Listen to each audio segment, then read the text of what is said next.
I expect our healthcare system to step up and listen and pay attention and do what it's designed to do. And right now that's not happening. This is Front and Center with your host, Jacquie Jordan. Entertainment and pop culture expert Jacquie Jordan is with us.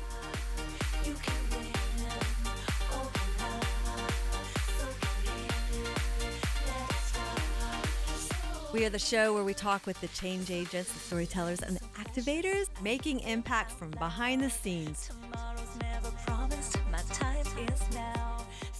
Welcome to Front and Center. I'm Jacquie Jordan.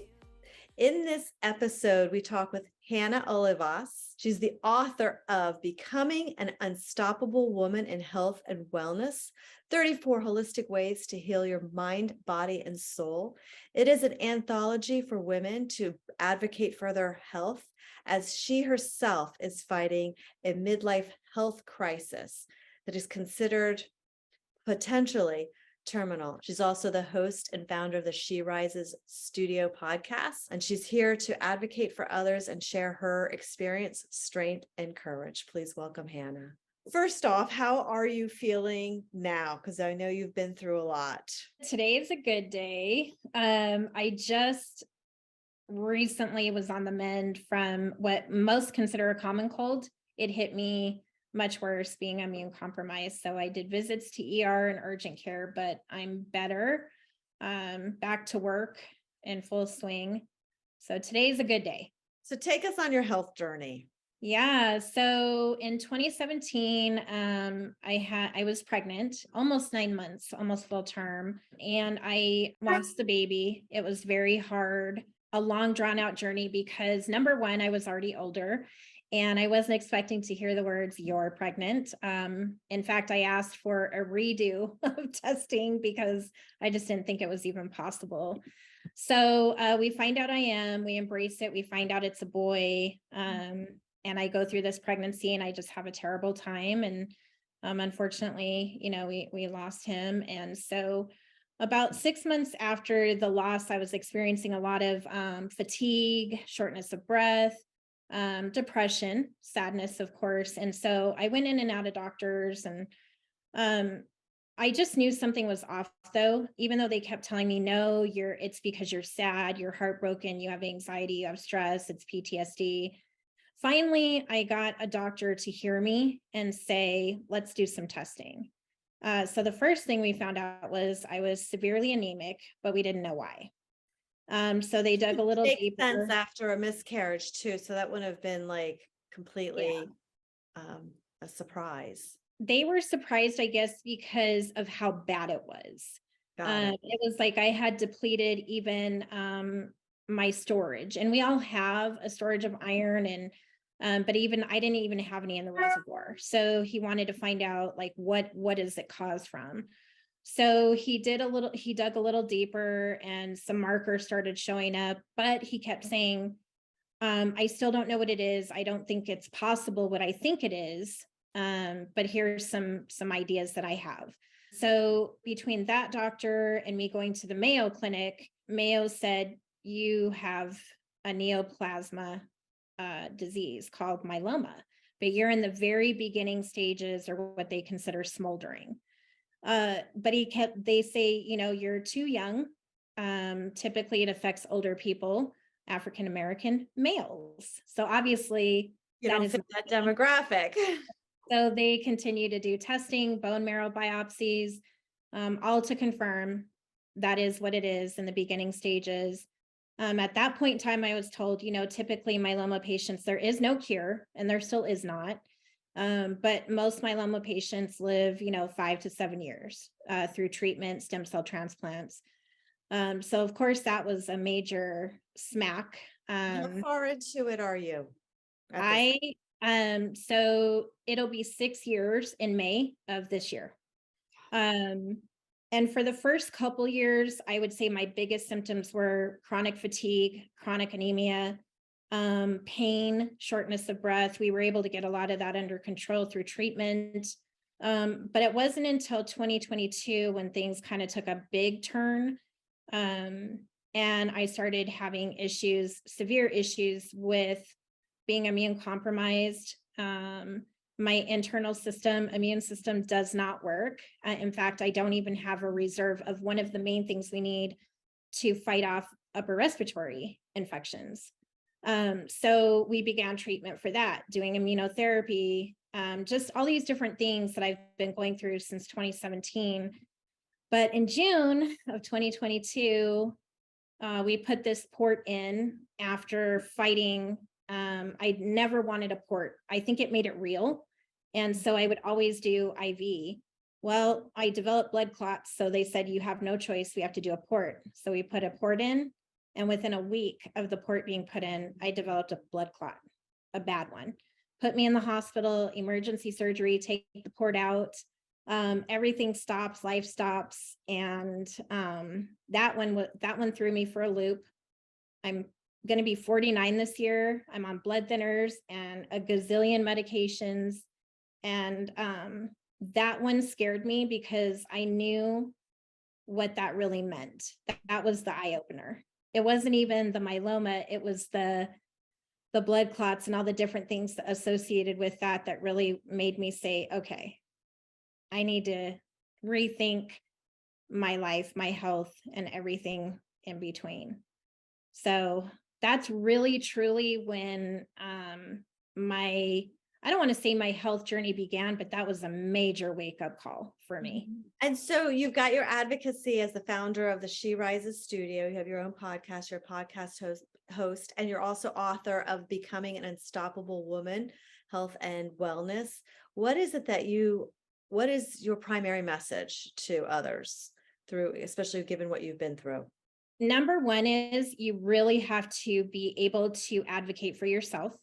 If you cannot get a doctor or someone in healthcare to listen to you, then you need to change doctors or healthcare providers. I went through, and I call him the dodo doctor. I've written about him a few times. He would not listen to me. And he kept telling me that I had lupus, and I've never had lupus. And had he dug a little further and deeper and actually listened to what I was saying, we would have gotten, it took 9 months for them to completely diagnose me.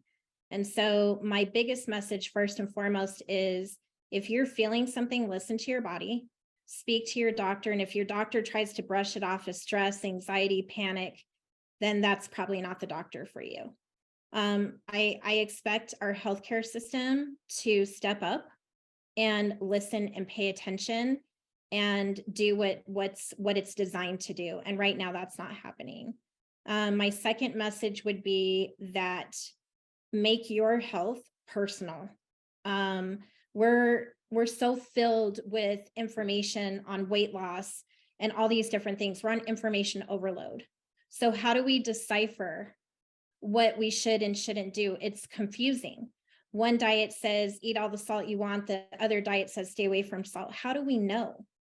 And again, it goes back to understanding your body, listening to the signs and signals, paying attention, and speaking to someone who truly is invested in your health. So you have to take it personal. Yeah, you really have to weed it out. I mean, because when you start with symptoms like fatigue and you're a middle-aged woman, I mean, and even like I said, the anemia, a lot of women are anemic, and run life that way. What was it that what was, especially for a disease that affects African-American middle-aged men, who thought to ask that question, or how did that exploration come up? Like, I mean, you don't look for something you just don't, you don't expect to have. Well, luckily, my general practitioner happened to be much more vested in me than the oncologist he sent me to. And he said, I know something's wrong. I can see it by looking at you. I hear you. I see you. Let's do a deeper dive. Mm-hmm. And he ordered every test under the sun. He advocated to my insurance saying, these are deemed medically necessary. Something is wrong with Mrs. Olivas, and I'm going to find it. Had he not done that, I truly believe I wouldn't even be sitting here with you today. It was just wreaking havoc. And so I'm forever grateful to him for really taking the time and being the healthcare provider that I needed. because the rest were just shutting me down, saying, it's stress, it's anxiety, it's the loss, it's this, it's that. Nobody really took me seriously. And that's disheartening when you're feeling every single thing. And then you start to question yourself, am I crazy? Is this real? Am I suffering depression? And yes, those things occur, especially as a middle-aged woman. We go through, most of us are going through menopause. I, however, wasn't, so he took the extra step. And that's really one of my biggest things with health and wellness overall is I want these people to own their positions as doctors, nurses, healthcare or health insurance. That I could go on and on for days about. The subtitle of your book is 34 Holistic Ways. Can you give us some of those tips that you offer in the book? First of all, the women who are in this book that co-authored it with me are incredible. And they all have shown different ways to attempt to make a true go of holistic healing versus conventional.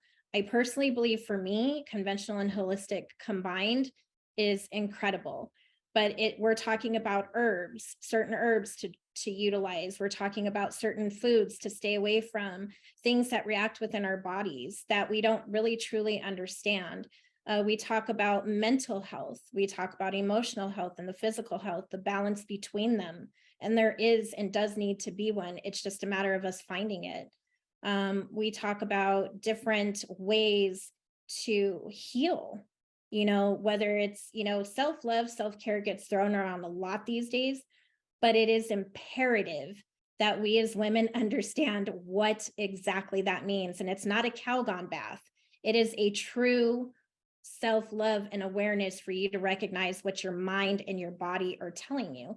So in this book, it tells you how to find those things and to identify with certain things. And then there's a little twist in the book from one of the writers who writes specifically on the business side and how to help elevate healthcare and women who are vested in that to a different level. So it's a great book, not because I wrote it, but it's just a great book.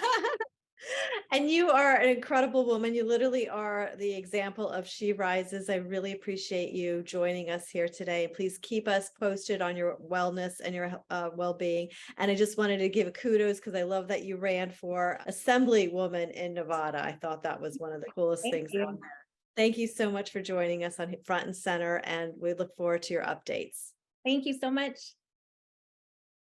Thank you so much for joining us on the Front and Center with Jacquie Jordan podcast.